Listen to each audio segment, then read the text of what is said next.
What's up, guys? This intro is a little weird because the original intro somehow got scrapped. I don't know how I lost the footage to that. So here I am talking to you like the psychopath I am. We are taking a look at something that is a little dated. This came back, in 2020?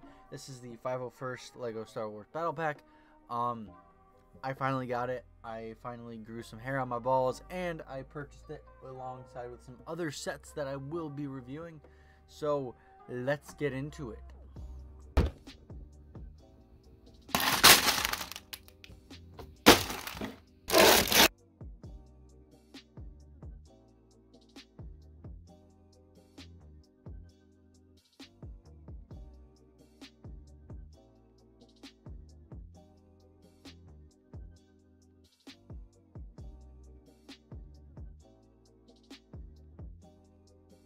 Then here are our beautiful 501st boys. Really solid decals, really like the blue and the white. I have been out of the loop for LEGO for a while, but that M piece on the end of the rifle, I really do like. That's a nice little detail done by LEGO. Nothing really too crazy to go into. These are LEGO minifigures after all.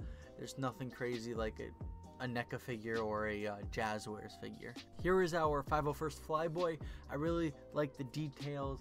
The markings, I thought they were really well done.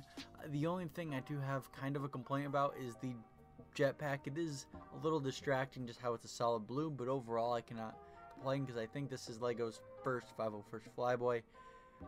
So I'll give them that. Anyways, solid LEGO minifigure. And then here we have our battle droids. These are just standard LEGO battle droids, nothing too special. They haven't really changed the formula in a while. At least I don't think they have. But yeah, like these aren't action figures. These aren't things I can go to, like super in depth with and have an analyst over. So yeah, just run of the mill LEGO battle droids.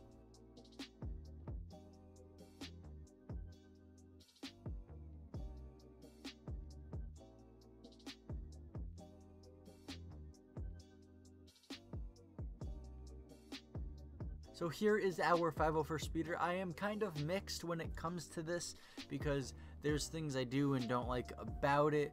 Things I don't really like is when you see our little boy in the cockpit or the driver's seat, whatever you want to call it, it kind of looks like he's in a booster seat.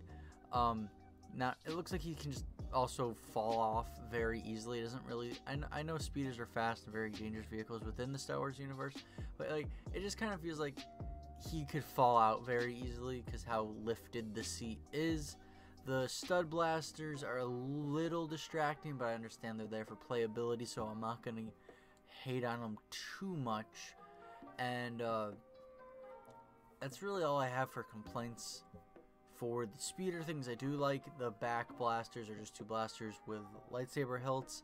It does look very nice, even if the handles do kind of stick out, but it is what it is. I like the usage of blue. It makes it very clear that this is a 501st owned speeder. Overall, it's a good speeder.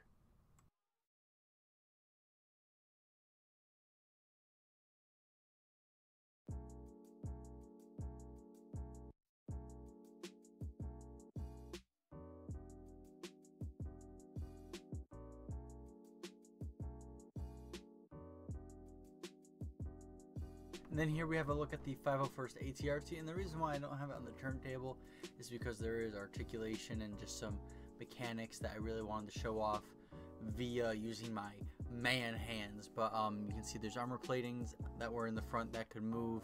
There's this antenna in the back that I really did like. I thought it was a really nice attention to detail. There's a handlebar, there's a control panel. Here we have the legs. The legs are alright. I don't really have any complaints. They just kind of do their thing, and you know, that's all you can really ask for in legs, especially on a walker. And then of course there's that middle toe that can go up and down.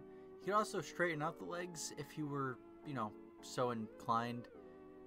And then the blaster, my least favorite part about this thing besides the size, because I know that's a controversial thing about this set.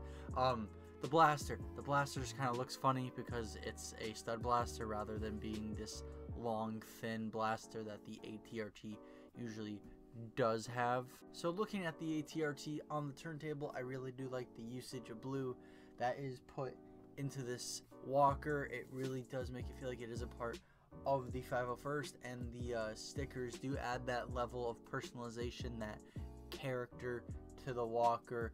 I know I said before, this is a very controversial thing about the set, is the size. My take is the size can be distracting, but I do like the model of this ATRT. I don't know what about it. It's a little charming to me. I do think that the blaster, the stud blaster, does kill that charm, but overall I do like the shape of the ATRT in this set. So here's the family portrait, if you will, of the set. Here's everyone all on the turntable. I really do think this is a solid set. You do get a lot of minifigures. You do get 2 vehicles. It's great for army building, so you get a bunch of your clone boys. You get 2 battle droids, so you are army building on both sides of this war. And then of course you get the vehicles, and I know that there are people doing alternate builds with, like, you buy 4 of these sets and you can make a Republic gunship. You buy 2 of these, you can make a tank. There's a lot you can do with this set that I've seen, so I do think this set is definitely worth a buy. So usually this is where the video would end. We've looked at everything, we've gone through everything, but no, I did some deep diving on the internet to see if I can get a compromise, some kind of middle ground with the ATRT. See if I can keep that model, that shape I like, but get it into the size that I desired. And lucky for me, I did, and here it is. So here is the alternate build ATRT. There's a lot to go over about this, so just disclaimer before I start digging into this. I did not build this, I did not create this, I should say. This is not my genius, this is someone else's genius. I can't remember their name off the top of my head, but there will be a link in the description of the video if you too would like your ATRT to look like this. But going over the things that I really like about this alternate build is its lore accuracy. It is more true to the size of the ATRT in the show when comparing it to a Lego minifigure. And the blaster. I know that the blaster in the original build is for playability, that's why it's a stud shooter. But I can care less about stud shooters, I get why they're there, it's whatever. But I really like how the blaster on this ATRT build looks. It's nice and thin, just like the original blaster on the ATRT is. And when I say original, I mean from the movies and from the shows, not from Lego's vision of it in the 501st pack. But overall, it's a very solid, alternate build. It stays true to the ATRT model, while improving upon the things that I really didn't like about Lego's attempt at it in this set. So overall, yeah, pretty solid.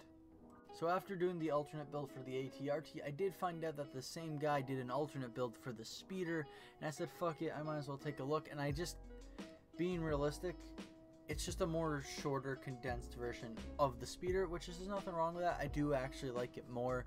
I don't know, it's just something, it just calls to me, I do like it more. But besides it being shorter, it does get rid of the stud shooters, which I said earlier, I can care less about them. But I do think that this version of it is much cleaner and better without them, despite me not caring. I don't know, call me a hypocrite, fuck yourself. But overall, I do think this is a nice alternate build for the Speeder. So yeah. So here is the family photo of the alternate builds for the ATRT and the Speeder. I do think that these came out very well. Like I said, there will be a link in the description for the tutorials of the Speeder and the ATRT if you too would also like to have these alternate builds on your display. And obviously I didn't do anything with the minifigures. I think they're fine just the way they are. If you did like this video, you just gotta like and subscribe. I'm not gonna make you comment or ring no fucking bell. I know that bell's broken anyways.